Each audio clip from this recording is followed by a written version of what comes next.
Ben hani her meclitte, her namazlarımız biraz aylanıp karayım. Şu cemaat namazları bize karayan zamanında bizden artta adam yoktu bu şekilde. Bir vakit algı var gitkendik. Ghost'iydi mi ne oldu? Tez yeri bize düştük kaytarıldı. Bola mı? Bola biç. Şunda bariz eşit durasın, bari da cahil olarlar. Ya maşallah ne yakışıdır. Kimdi balasan balasızdı baytağın kuyda atasını, ana, ozunu dağızat bulmaya alsa da senin kıyına katının var, yaşap duraga bir çağ. Avletlerin var, senin ocağın var, ağaların var, komşular var. Şunun arasında da bir uktim olmaya da yaramayın. Avruyan adam, bolmayan adam, ulu adam, uğraşmayayım ben.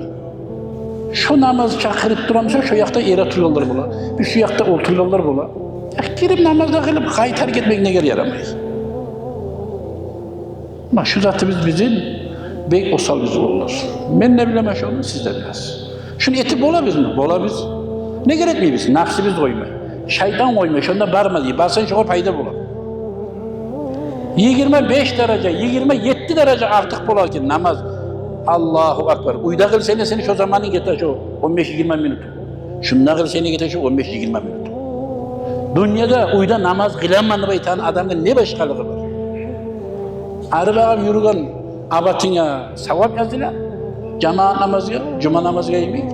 Uyuya bak geleceğine bir abatına sevap bula, bir sabatına günahı tayyip yürüyor. Kayda varıp alasın sen bize.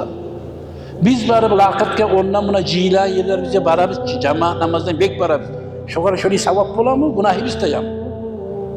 Ona ki Allah da Peygamber de razı bulan yok olur. Allah'ın uyu burası. Münçağızat yakaranla milyonlar getir para bu. Bu ne sayıda tabii şimdi? Korunma. İçi boş duramışım. Ama işten gelen yanına meclisler var. Bir avul geldi bana, şuna meclis etme dedim ben. Çoğunla 50 metre yürüsem bildiğin meclis var. Barlarına toplayıp o duramış. İşlem meclisini boş koyunca işlemi koyun yaşım. Anlıyor musun bunun manası? Meclis işlemesini baytan azattık ol. 50 metre araba yürüsem meclis var, beri baktı. Ne kadar o bildiğin meclis değil. O avuldaki adamla erişkin, o mecliste barma yüreği götürmüyor. Şokar şu yakta harç çıkarıp meclis işlem koymaya rahat.